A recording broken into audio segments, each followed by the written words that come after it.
Good morning. The Judiciary Committee will come to order, and without objection, the chair is authorized to declare a recess at any time. Pursuant to notice, I now call up H.R. 170 for purposes of markup and move that the committee report the bill favorably to the House. The clerk will report the bill. H.R. 170, to amend the Immigration and Nationality Act to modify the definition of exempt H-1B non-immigrant. Without objection, the bill is considered as read and open for amendment at any time, and I'll begin by recognizing myself for an opening statement. Some of you may have seen the 60 Minutes episode a few months ago titled, "You're Fired." It reported that many businesses use the H-1B temporary visa program for foreign professional workers as intended. But we discovered more and more are taking advantage of loopholes in the law to fire American workers and replace them with younger, cheaper ones. But before the American workers walk out the door, they often face the humiliating prospect of having to train the people taking their jobs. Last October, a senior telecom engineer at the University of California, San Francisco Medical Center was called to a meeting at the university with about 80 of his IT coworkers. He says that he was told that, "We are sorry to inform you that you'll no longer have a job. We're going to outsource your position to a company in India." He was told he could stay on the job and get paid for 4 more months if he trained his replacement.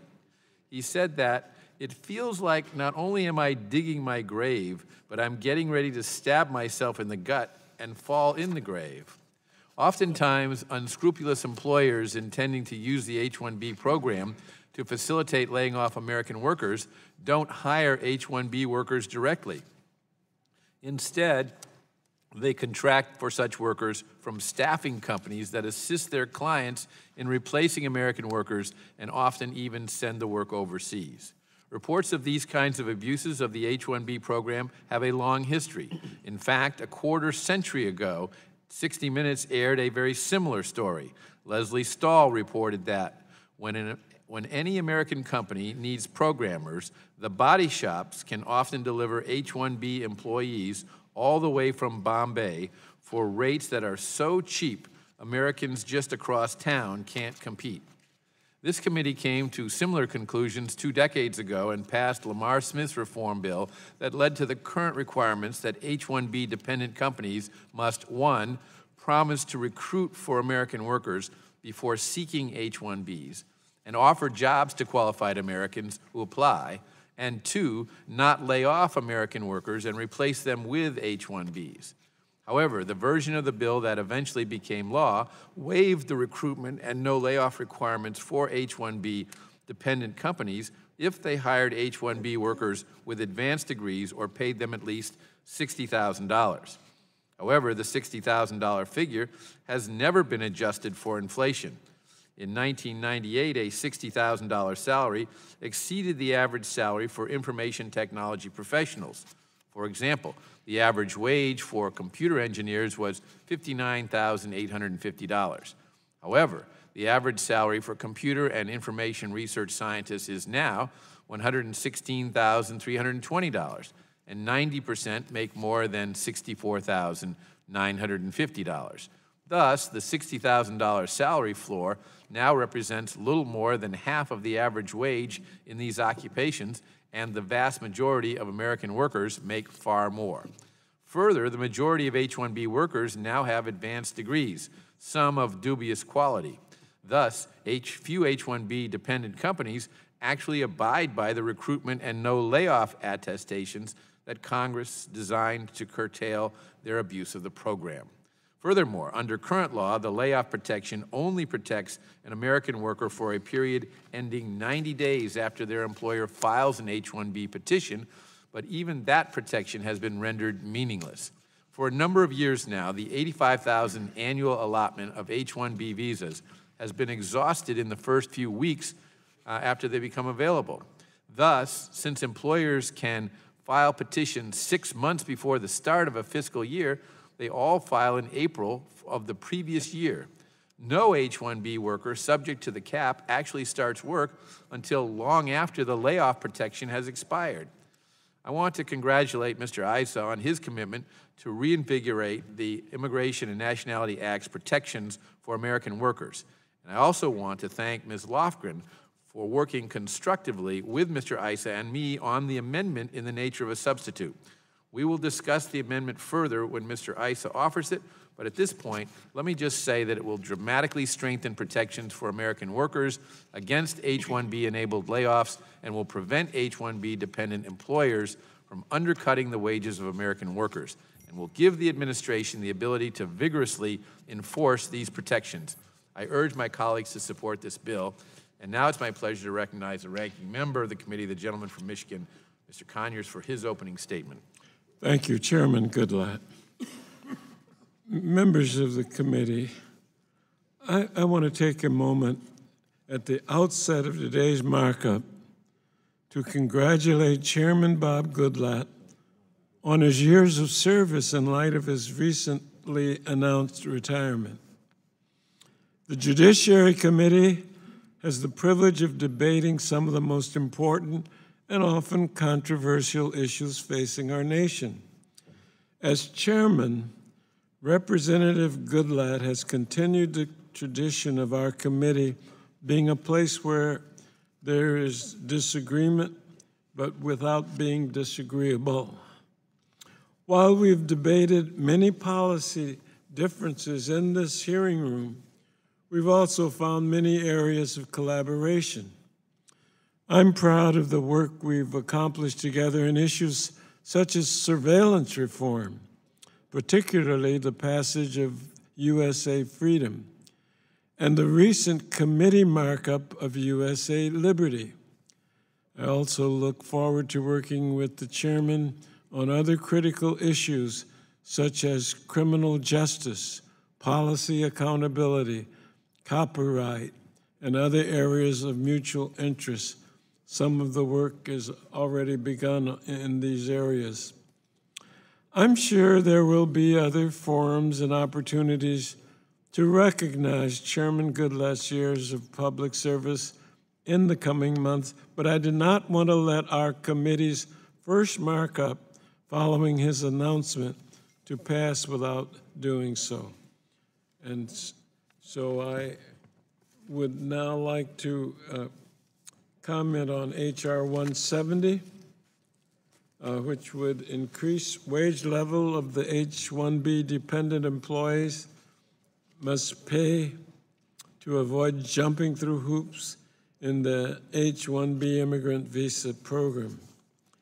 There are employers who heavily rely on foreign workers and have a 15% or more of their workforce on H-1B visas. I did not support a predecessor bill last Congress because I did not believe it went far enough to prevent abuses in the H-1B program that have led to the displacement of American workers. Academicians, labor unions, and the high-skilled workers they represent have long argued that the H-1B program is used by employers to replace U.S. workers with lower-paid foreign H-1B workers, and the program is in need of fundamental reforms. Today, we'll be considering a substitute amendment negotiated by Ms. Lofgren and Mr. Issa that will improve the bill and serve as a first step in curbing abuse of the H-1B program. Although this amendment does not fix the many problems in the H-1B program, it will rein in some of the most important egregious abuses perpetrated by the H-1B dependent employers. The amendment increases the wages that must be paid by dependent employers to H-1B workers who will be placed with other employers. By requiring that such workers receive at least the average wage in the relevant occupation and area of employment, the amendment prevents H-1B dependent companies from severely undercutting U.S. workers. The amendment also provides the Department of Labor with the authority to conduct random audits to ensure compliance with these and other new requirements and establishes new norms in this temporary worker program. I hope these reforms will be expanded to the entire H-1B program and other temporary worker programs. Going forward, I believe several additional matters can be addressed. The current H-1B law fails to protect workers' rights and labor standards. In fact, most H-1B employers do not even need to attest that they first tried to recruit an available, qualified U.S. worker or promise that they will not displace existing U.S. workers. In addition, current law also provides an economic incentive for employees to misuse the H-1B program as a way to cut labor costs because they can pay H-1B employees as low as the 17th percentile of an occupational wage in a given area. I look forward to working with my colleagues on broader reforms to the H-1B program, and I thank the chairman and yield back the balance of my time. I thank the gentleman for his very kind words, and I look forward to working with him and the other members of the committee on both sides of the aisle for the remainder of this year and through next year to find as many opportunities as we can to move legislation that will benefit our constituents and the country. Thank you very much. It's now my pleasure to recognize the gentleman from California, Mr. Issa, for purposes of offering an amendment in the nature of a substitute, and the clerk will report the amendment. Amendment in the nature of a substitute to H.R. 170 offered by Mr. Issa of California. Strike all after the enactment. Without objection, the amendment will be considered as read, and I will recognize Mr. Issa to explain the amendment. Well, thank you, Mr. Chairman, and I want to thank you and the ranking member for bringing this here today and for your staffs being so helpful in the process. Additionally, I want to thank Ms. Lofgren, for whom this bill really could well be named. Ultimately, the balancing act of reforming H-1 is a matter of finding a way to take a limited resource and allocate it to the most appropriate people that can help our economy.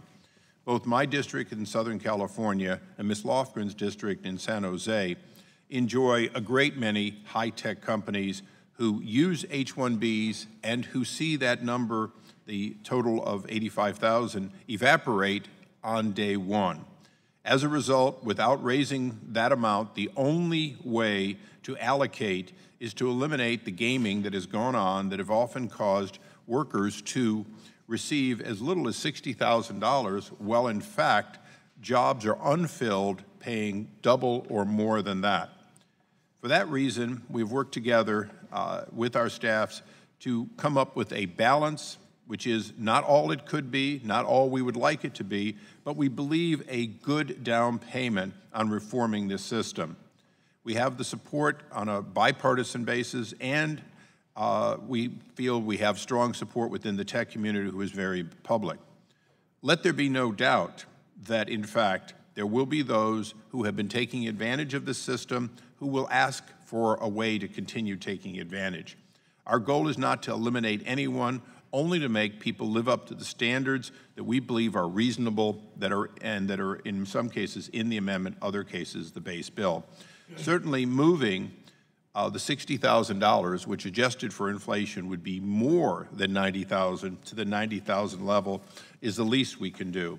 As both the chairman and ranking member alluded to, the term master's degree has become relatively undistinctive in the years following that. Additionally, as we looked at the enforcement capability and discovered that many violators were never held accountable, and as Ms. Lofgren has made very clear, the specific examples of Southern California Edison, University of California, San Francisco, Abbott Labs, and Disney tell us exactly where we have to test this product. This product, in my opinion, would have prevented all 4 of those events from going the way they did, and it would have allowed the Department of Labor to ensure that. As was alluded to by the ranking member, we are no longer relying on the lowest salary for an H-1 worker, but in fact, by going to the mean, we get actually substantially above that. So in most cases, the actual salary in high paid areas like California will in fact be significantly higher than the $90,000. Additionally, eliminating or extending the so-called 90 days prior filing and replacing it with something that actually will hold people accountable to not lay off employees and replace them is critical. There was a good intent at the time of this law being last modified in the 90s, but when an intent is not recognized, it is extremely important that we fix it. Again, we target nobody in this, but we do want to allocate the scarce resources that can be made available under this act. Let me be clear. There are things we did not do that I would like to have done. One of them, which is a constant problem, is that H-1 dependency grows over time. That in fact, if somebody comes here, is validly applied for a green card, but because of per-country caps, finds themselves waiting for as long as decades, that is not a fair system. And although it is not easily applied to this bill, it is my intent to reintroduce the Skills Visa Act in the weeks to come, and we absolutely intend on, as we convert to a broader merit-based system, we intend to eliminate the per-country cap, which we believe is only fair. Lastly, there are some employers who have told us that they regularly hire individuals fresh out of college and that those people are in starting positions. Fair warning, although this legislation does not specifically deal with it, if in fact we see in the audits coming back after the passage of this act that individuals find themselves starting at a starting salary and staying at a starting salary, that is an additional area that will be addressed. There is no question that we do not want to have a race to the bottom in salaries, and we certainly don't want to have the limited 85,000 slots into a country of 320 million be used for low-pay jobs when, in fact, the tech companies around the country will tell you that they cannot find enough people who are making over $135,000 a year to fill those slots. That's where we should be using the H-1 program. It's where the intent of Ms. Lofgren and myself was from day one. And again, I want to thank the gentlelady from San Jose, because without hers and her staff's efforts, we would not have the bill and the amendments we have here today. And I yield back. Chair, thanks, gentlemen. And I'm now pleased to recognize the ranking member of the Subcommittee on Immigration and Border Security, the gentlewoman from California, Ms. Lofgren, for her opening statement. Thank you, Mr. Chairman. The amendment before us today is the product of bipartisan discussions. It's not a major reform bill, it's a small bill, but it will do some good. I support it, and I hope the whole committee will join me. The H-1B program was originally created to help U.S. companies fill critical needs with the best and brightest workers from around the world, and many employers use the program in this way. They actively recruit from U.S. universities and seek to hire the best person for the position, irrespective of immigration status. They pay their U.S. and foreign workers the same salaries, commensurate with their education and experience, and they file green card petitions for their H-1B workers so they can obtain all the freedoms that come with lawful permanent residence, including the ability to become citizens and a permanent part of the American fabric. We know, however, that some other employers use the program in a very different way.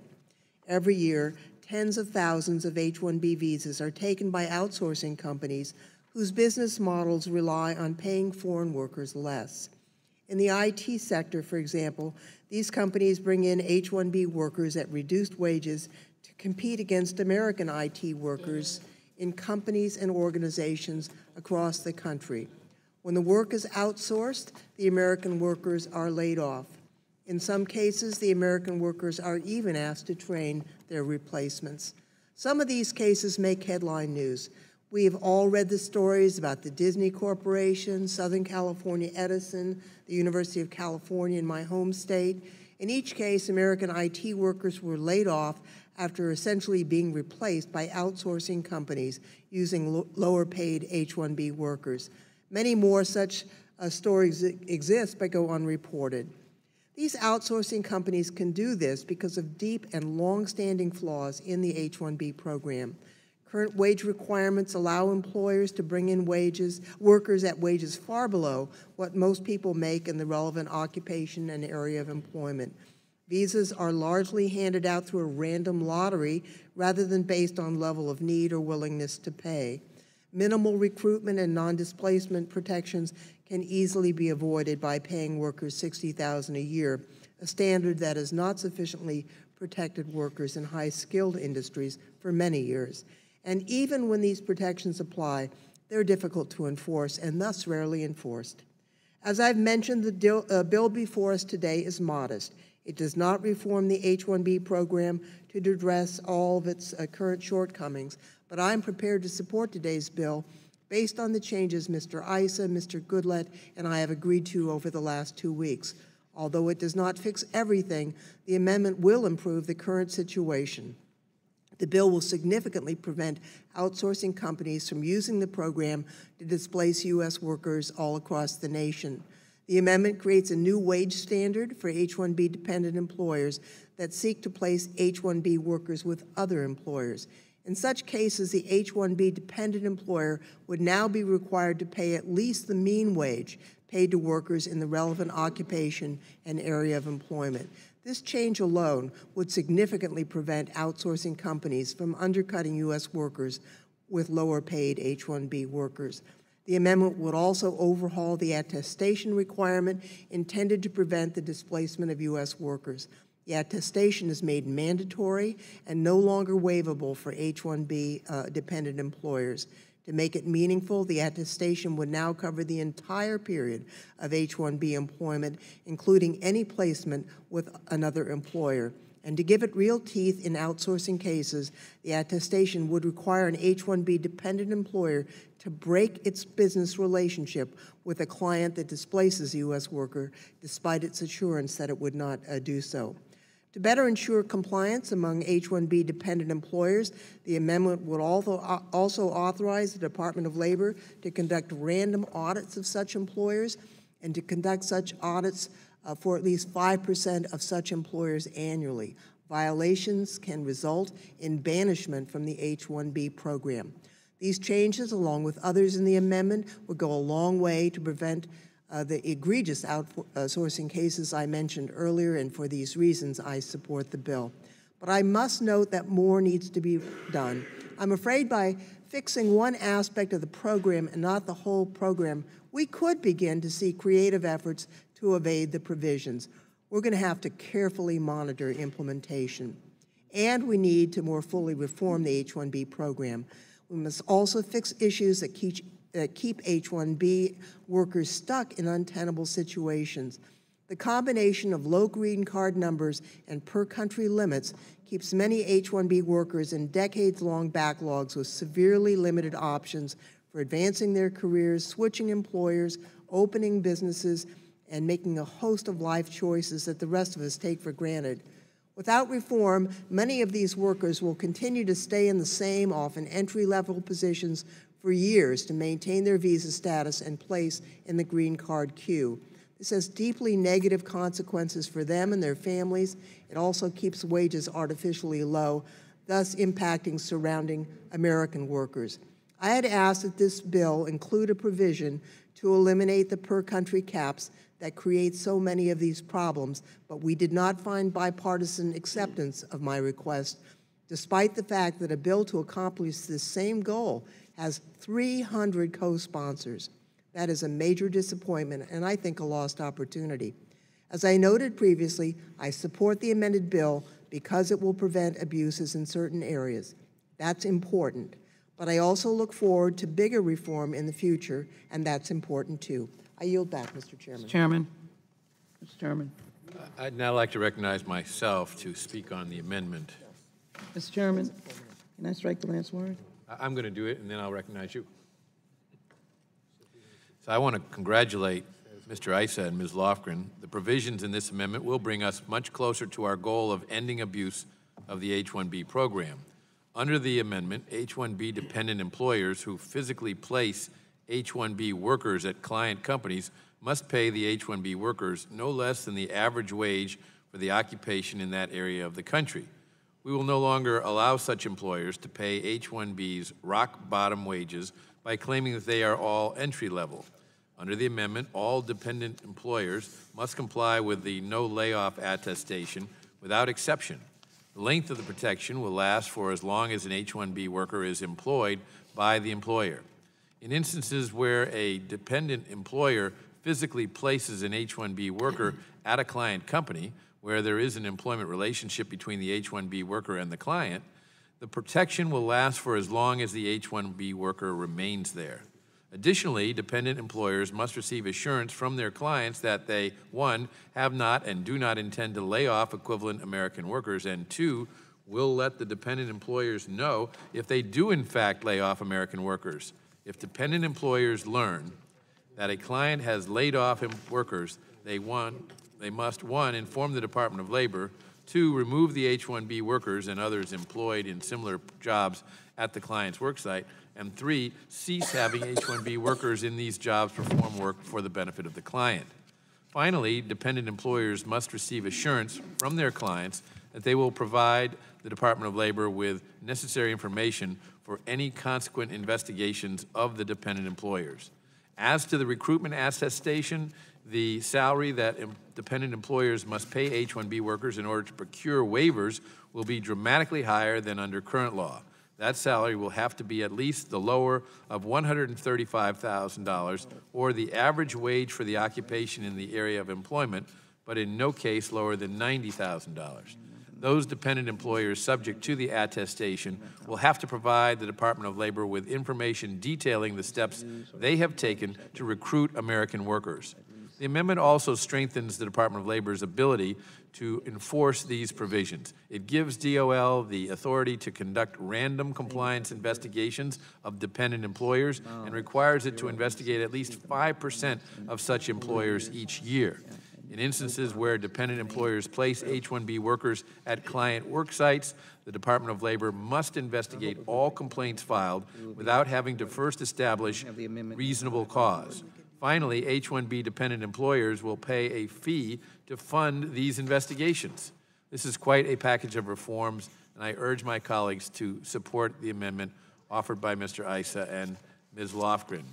Are there any amendments to H.R. 170? First, the gentleman from New York. The gentleman is recognized for 5 minutes. Thank you, Mr. Chairman. This bill improves the H-1B situation without question, and we should adopt it. But we should also recognize that it really is inadequate to the challenge that we face. I just want to quote 2 sentences from a letter from the AFL-CIO. It says, while we welcome the provisions in H.R. 170 that would raise wage requirements, protect against displacement, and increase the scope and funds available for enforcement of the program's rules, we are disappointed that they would apply only to H-1B dependent employers. As a result, most H-1B employers will continue to be able to pay H-1B workers at levels well below those of equivalent U.S. workers, and they will still not be required to look first for a qualified U.S. worker or to commit that they will not displace existing U.S. workers. Close quote. The letter points out other shortcomings of this bill in improving the H-1B program. I am glad that this bill does make improvements in the program. It does not go nearly far enough, but I will support it as the best we have at the moment. But I wish we would, I hope that the committee will soon consider improvements that go beyond this so that the H-1B program cannot be used to displace American workers. This bill will decrease its use for displacement of American workers, but it still leaves a large problem. So I will support the bill. but I wish it were a much stronger bill, and maybe we can get to that. And I also ask unanimous consent to insert this letter into the record. Without objection, the letter Chairman. will be made a part of the record. For a person, gentlewoman Thank from you. Texas seek recognition. I thank the chairman to strike the last word. Gentlewoman is recognized for 5 minutes. Let me acknowledge the very detailed work that Mr. Issa and the ranking member, Ms. Loughran of the Immigration Subcommittee. We've worked together for many, many years, and let me also associate myself with the comments of the letter from the AFL-CIO. But I have another striking concern regarding this. We've been working on this issue for a time in the history books when I served for a period of time as a ranking member on the Immigration Subcommittee on this committee and had the privilege of doing so, and continue to work with our ranking member subcommittee, Ms. Loughran, and of course our ranking member, Mr. Conyers, and chairman, Mr. Goodlatte. But a striking and glaring absence in the industry that utilizes H-1B is the outreach to African-American students and workers, and it is devastating. Members of the Congressional Black Caucus have a task force. We have been working, and we have great respect for the industry. There are members of our caucus that represent the industry. I visited with the industry just yesterday evening. So there is no quarrel with the industry that heavily relies upon H-1Bs, but we cannot have an equal America where the percentage is so dastardly. And I am going to look for an amendment or language to be included in a manager's amendment that I hope will be created before this bill goes to the floor. And I'm going to be very unhappy if the bill goes to the floor and it does not have a reflection language that can speak to this particular problem. It is devastating. The numbers are minuscule. No progress really has been made. And this is a decades, let me not say decades, this is at least a decade-old problem as the industry has emerged to be one of the largest economic engines of the United States. I think the wage fix is very important. I think the outsourcing fix is very important, though I would join with Mr. Nadler that we can always do better, but I know this is a compromise. But I do want to, and I want to yield to Mr. Issa and ask him, would he work with me on language dealing with the outreach issues, recruiting issues from HBCUs and otherwise for this industry? I yield to Mr. Issa. I thank the gentlelady. As I said in my opening remarks, we are working on a broader Skills Visa Act, and I think that there really is an opportunity to look at the outreach and specific opportunities to expand that universe of workers and immigrants coming to this country. So I'd be delighted to work with the gentlelady from Houston. Well, reclaiming my time, Mr. Issa, this is a moving vehicle now, this bill. And I would much prefer having language in this bill that could be agreed upon that would make at least a comment that this is an important issue and outreach is an important issue in particular. So I'm talking about this bill. Although there's some questions about a lot of the germaneness in the core bill, I would be happy to work with the gentlelady and the chairman to include in both report language and the goals of this to be non-discriminatory and to have that outreach. So in any way that the gentlelady might want to help draft in that language, if the chairman is willing, I'd be very supportive of putting it in the report language. Well, reclaiming, I guess I'm still on my time. I will work with committee staff, Ms. Loughran, but I am still pushing for an addition at the end of the bill, sense of Congress in the bill that indicates a broad outreach. This language can be such that at least it indicates our commitment in this compromise to as well focus on populations in the United States that heretofore are still not being represented well in the industry, as much respect as I have for the industry. And I really think one more stepping back on this is just not going to be helpful. So I would prefer having language. I would like to work with Mr. Conyers and Mr. Goodlatte and staff for language. I yield to the chairman of the committee, Mr. Goodlatte. Would the gentlelady I yield? yield to the ranking member. I want her to know that I'd be perfectly willing and happy to work with her on the improvement that she's suggested so well. Thank you. And I will Mr. join Chairman. in that agreement to work with you.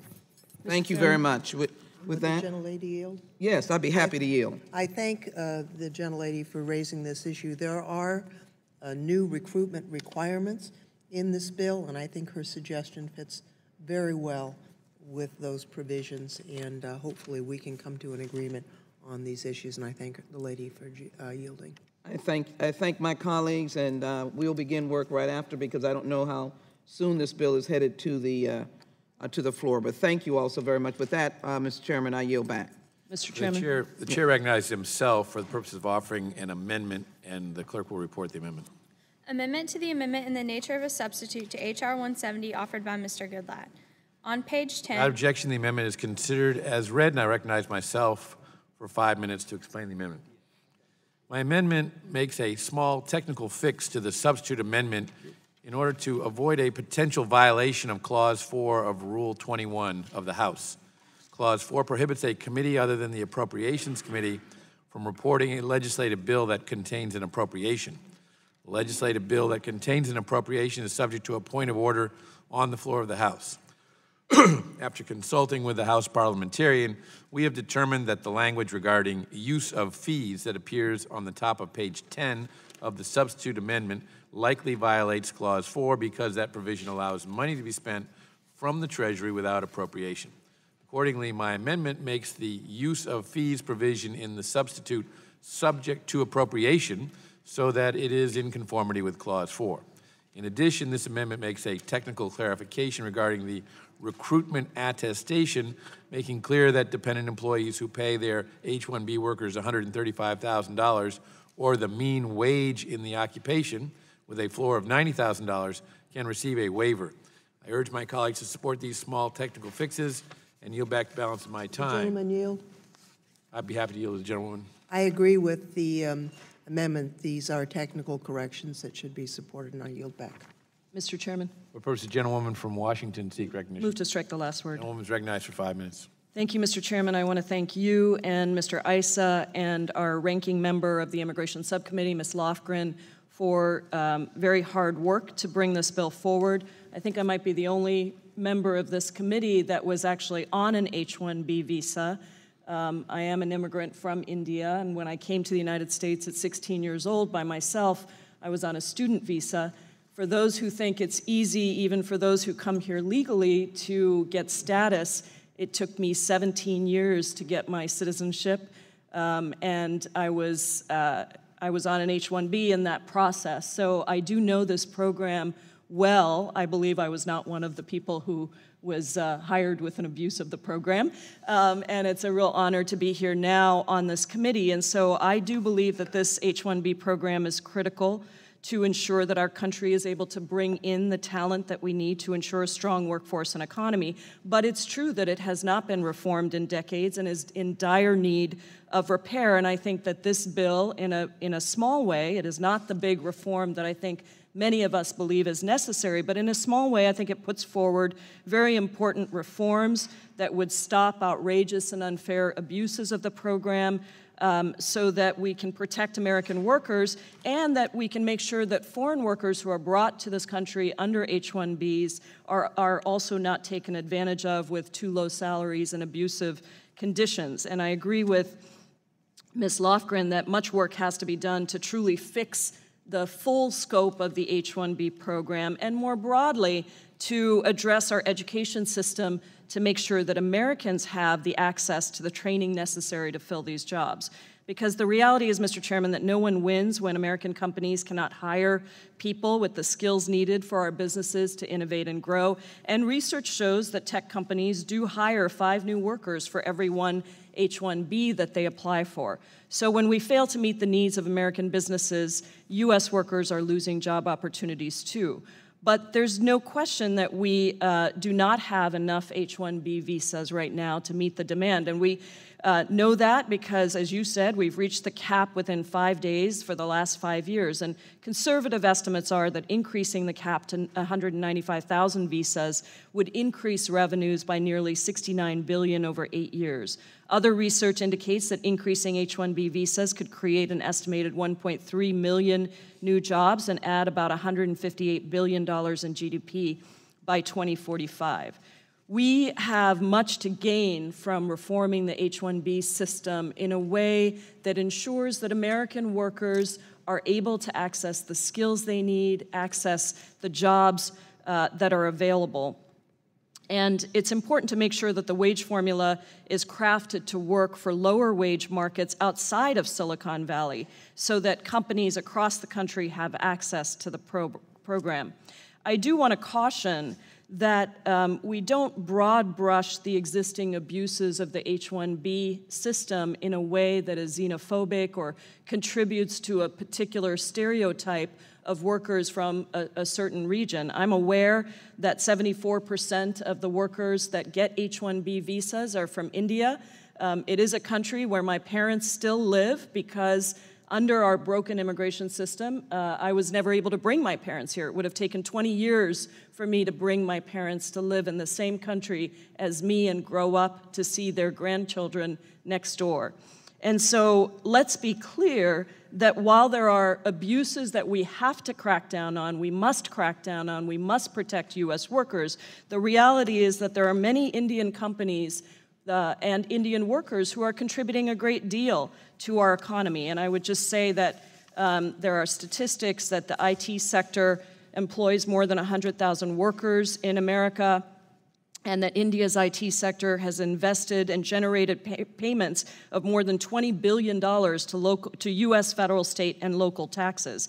And so there's a great deal of good that happens when we have fair access to markets across the world. And the question really to me is not about whose jobs, as sometimes this debate around jobs is created. It's not about whose jobs, it's about more jobs and better jobs. And that, I think, needs to be our focus. I do need to say that I'm disappointed that we are not addressing bigger issues and problems within the immigration system. A comprehensive immigration reform bill, for example, that garnered 68 bipartisan votes in the U.S. Senate in 2013. The DREAM Act, which would pass the House of Representatives if brought to the floor, or even that I hope that this committee would consider the ASPIRE Act, a bipartisan bill that Ileana Ros-Lenton, Yvette Clarke, and I introduced around TPS and temporary protected status. And so I hope this is just the first step to a much broader fix of our broken immigration system. And I, again, thank the tremendous work of Ms. Lofgren. I thank Mr. Issa and the chairman for bringing this forward. I yield back. The chair thanks the gentlewoman. The question occurs on the amendment offered by the chairman to the amendment in the nature of a substitute offered by Mr. Issa. All those in favor respond by saying aye. Aye. All those opposed, no. The ayes have it, and the amendment is agreed to. Are there further amendments to H.R. 170? A reporting quorum being present. Oh, I'm sorry, got to vote on the substitute. Well, for purpose of the gentleman from Iowa seek recognition. Move to strike the last word. The gentleman is recognized for 5 minutes. Thank you, Mr. Chairman. I just wanted to weigh in a little bit on this. It's a rare circumstance for me to be sitting here listening to the bipartisan effort that's coming from both sides of the political spectrum here and feeling actually fairly comfortable in the middle of all this. And so I thought it was important for me to put it into the record, as rare as that happens, and express a few things about this bill. That first, I congratulate my colleague on my left wing here, Mr. Issa, for the relentless work he's done on H-1Bs. And he's dug into this deeply, and he's found a way to reach an agreement today, and I want to take note of that. I'd also take note that as good as we will feel when this is done today, we also have a lot of serious immigration enforcement that we need to move yet from this committee and off of the floor. And I thank the chairman for moving some of that legislation, including Sarah's Law, Kate's Law, and sanctuary cities, off the floor over to Mitch McConnell's desk, where I hope to stack a lot of bills before this session is over. And hopefully we'll get there with Davis Oliver and a number of other pieces of legislation and perhaps add 10,000 ICE agents. So I think we should have started on the enforcement side of this agenda, but we are where we are today, and I wanted to take great note of that and congratulate the authors and all those who worked together to bring this bill to this point. Would the gentleman yield? Happy to yield. I just want to point out to the gentleman that this is a reform measure, but it also is an enforcement measure because it's going to crack down on some abuses of the H-1B system. I agree with those who say other work needs to be done on H-1Bs, but for the time being, I'm glad I'm able to go down the middle of the road with you. Well, you know, I thank you for the opportunity and congratulate the folks who did all this work. I will support the bill and yield back the balance of my time. Chair, thanks, gentlemen. The question is on the amendment in the nature of a substitute as amended to H.R. 170. Those in favor will respond by saying aye. Aye. Those opposed, no. The ayes have it, and the amendment is agreed to. A reporting quorum being present, the question is on the motion to report the bill H.R. 170 as amended favorably to the House. Those in favor will say aye. Aye. Those opposed, no. The ayes have it, and the bill is ordered reported favorably. Members will have 2 days to submit views. Without objection, the bill will be reported as a single amendment in the nature of a substitute incorporating all adopted amendments, and staff is authorized to make technical and conforming changes. I want to thank all of the members for their participation today. This concludes our business, and the markup is adjourned. Concludes your last markup.